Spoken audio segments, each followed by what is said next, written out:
تحریک انصاف کے اندرونی ذرائع نے جنرل قمر جاوید باجوہ کی جانب سے عمران خان کو دھوکہ دینے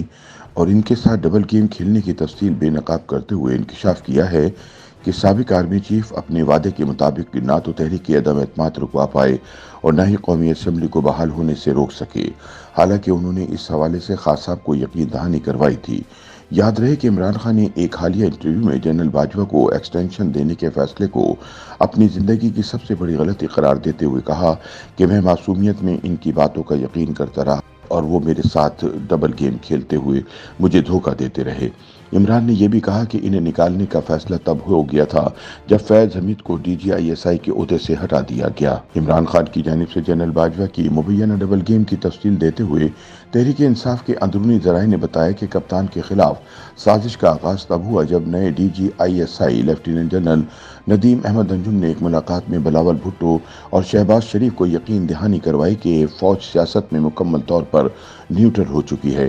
دعویٰ کیا جاتا رہا کہ یہ یقین دہانی جنرل باجوہ کے ایما پر کروائی گئی تھی، جو چاہتے تھے کہ اپوزیشن جماعتیں عمران کے خلاف تحریک عدم اعتماد لے آئیں۔ اس کی بنیادی وجہ جنرل باجوہ کو ملنے والی یہ اطلاعات تھی کہ عمران نئے DGISI کی تقرری پر کھڑے ہونے والے تنازع کے بعد انہیں وقت سے پہلے بطور آرمی چیف فارغ کرنے کا ذہن بنا چکے ہیں اور وہ مارچ یا اپریل میں انہیں اسی قانون کے تحت فارغ کر دیں گے جس کے تحت انہیں توسیع دی گئی تھی۔ DGISI کی جانب سے فوج کے غیر سیاسی ہو جانے کی یقین دہانی کے فوری بعد PDM کی اتحادی جماعتوں نے عمران کے خلاف تحریک عدم اعتماد لانے کا فیصلہ کیا۔ بتایا جاتا ہے کہ پہلے تو عمران کو اس بات کا یقین ہی نہیں تھا کہ PDM ان کے خلاف تحریک عدم اعتماد لا پائے گی، لیکن جب کپتان کے ساتھی ممبران قومی اسمبلی باغی ہونا شروع ہوئے تو انہیں معاملے کی سنگینی کا احساس ہوا اور انہوں نے جنرل باجوہ سے رابطہ کر کے مدد مانگی۔ تب تک فیض حمید کا تبادلہ ہو چکا تھا اور ندیم انجم صرف آرمی چیف کی سنتے تھے۔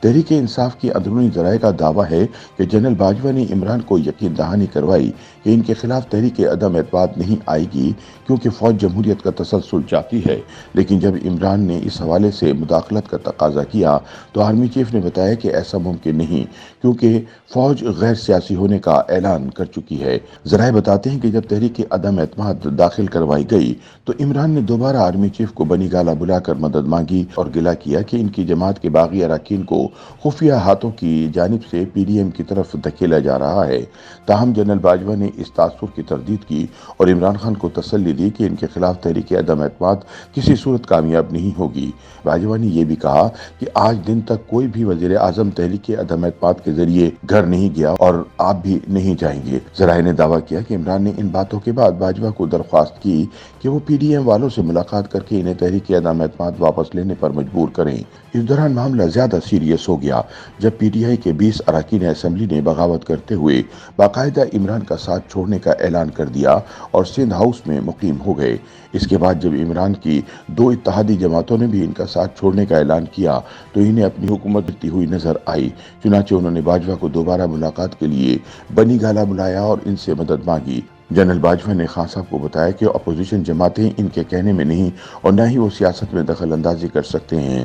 ہاں، ایسا ضرور ہو سکتا ہے کہ اگر وزیر اعظم استعفیٰ دینے پر راضی ہو جائے تو PDM تحریک عدم اعتماد واپس لے کر فوری الیکشن پر اتفاق کر جائے۔ PTI کے ذرائع بتاتے ہیں کہ خان صاحب نے مجبوری کے عالم میں یہ تجویز قبول کر لی، تاہم جب جنرل باجوہ نے PDM کی قیادت کو یہ تجویز دی تو اسے سختی سے مسترد کر دیا گیا۔ معاملہ اب جنرل باجوہ کے ہاتھ سے بھی نکل چکا تھا۔ باجوہ کا اصل منصوبہ تو یہی تھا کہ وہ اپوزیشن کے ذریعے عمران کو ڈرا دھمکا کر اپنی برطرفی کا امکان ختم کر دیں گے اور عمران دوبارہ ان کے دام میں آ جائیں گے، لیکن اپوزیشن جماعتیں بفر چکی تھیں۔ اس دوران تحریک عدم اعتماد پر ووٹنگ کا دن قریب آ گیا۔ بتایا جاتا ہے کہ اس تمام عرصے میں ISI کے سابق سربراہ فیض حمید عمران کے قریبی مشیر کا کردار ادا کرتے رہے، چنانچہ یہ فیصلہ ہوا کہ تحریک عدم اعتماد پر ووٹنگ سے پہلے ہی قومی اسمبلی توڑ دی جائے۔ اس دوران فیض حمید نے بطور عدلیہ کے سابقہ ہینڈلر بندیال سے یہ یقین دہانی حاصل کرنے کی کوشش بھی کی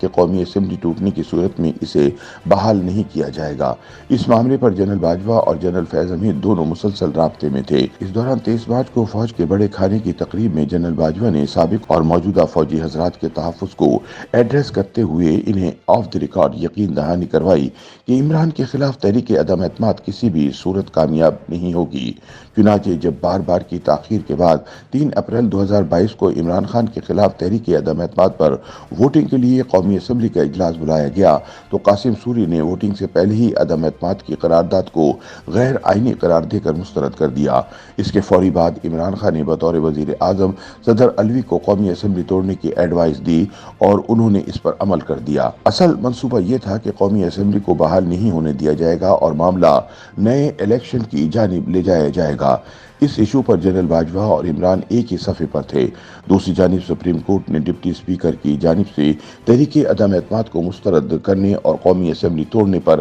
از خود نوٹس لے لیا۔ عدالت اس معاملے پر جلد از جلد فیصلہ کرنا چاہتی تھی۔ عمران کو قومی اسمبلی کی بحالی کا خدشہ پیدا ہوا تو انہوں نے فواد چودھری کے ذریعے جنرل باجوہ سے پیغام رسانی کا سلسلہ شروع کر دیا۔ تحریک انصاف کے اندرونی ذرائع دعویٰ کرتے ہیں کہ جنرل باجوہ نے قومی اسمبلی بحال ہونے سے ایک رات پہلے فواد چودھری کے ذریعے عمران کو یہ یقین دہانی کروا دی تھی کہ صبح اسمبلی کسی صورت بحال نہیں ہوگی اور معاملہ نئے الیکشن کی طرف جائے گا۔ ذرائع کے مطابق جنرل باجوہ نے عمران کو پیغام بھجوایا تھا کہ ان کی چیف جسٹس عمر عطا بندیال کے ساتھ ملاقات ہو چکی ہے اور یہ واضح کر دیا گیا ہے کہ توڑی گئی اسمبلی بحال نہیں ہوگی۔ جواب میں بندیال نے یقین دہانی کرائی کہ وہ ساتھی ججوں کو اس معاملے میں اپنے ساتھ ملانے کی پوری کوشش کریں گے، لیکن ایک مرتبہ پھر جنرل باجوہ کی یقین دہانی غلط ثابت ہوئی اور قومی اسمبلی بحال ہو گئی۔ دوسری جانب جنرل باجوہ کے قریبی ذرائع دعویٰ کرتے ہیں کہ انہوں نے دونوں مرتبہ عمران کو جو یقین دہانیاں کروائیں ان پر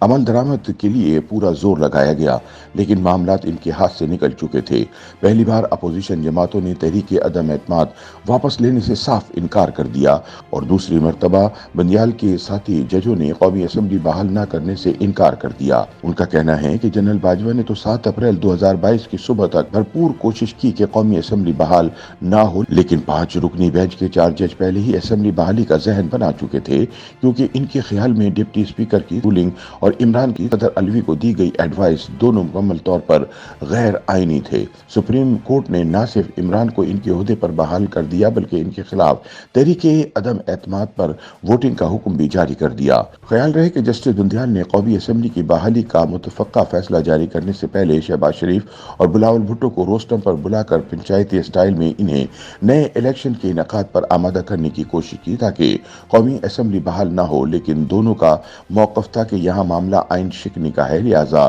اس پر فیصلہ سنایا جائے۔ اس کے باوجود چیف جسٹس نے سیکرٹری الیکشن کمیشن کو طلب کر لیا اور پوچھا کہ اگر نئے الیکشن کروانا ہوں تو کتنے عرصے میں ہو سکتے ہیں۔ جواب میں عدالت کو بتایا گیا کہ الیکشن کمیشن کو عام انتخابات کے انعقاد کے لیے کم از کم 7 مہینے چاہیے، لہٰذا چیف جسٹس کے پاس کوئی راستہ باقی نہ بچا اور انہیں اپنے 4 ساتھی ججز سے اتفاق کرتے ہوئے قومی اسمبلی بحال کرنے کا حکم نامہ جاری کرنا پڑا۔ یاد رہے کہ سپریم کورٹ کے 5 رکنی بینچ میں چیف جسٹس عمر عطا بندیال کے علاوہ جسٹس مظہر عالم میاں خیل، جسٹس جمال خان مندو خیل، جسٹس منیب اختر اور جسٹس اعجاز الاحسن شامل تھے۔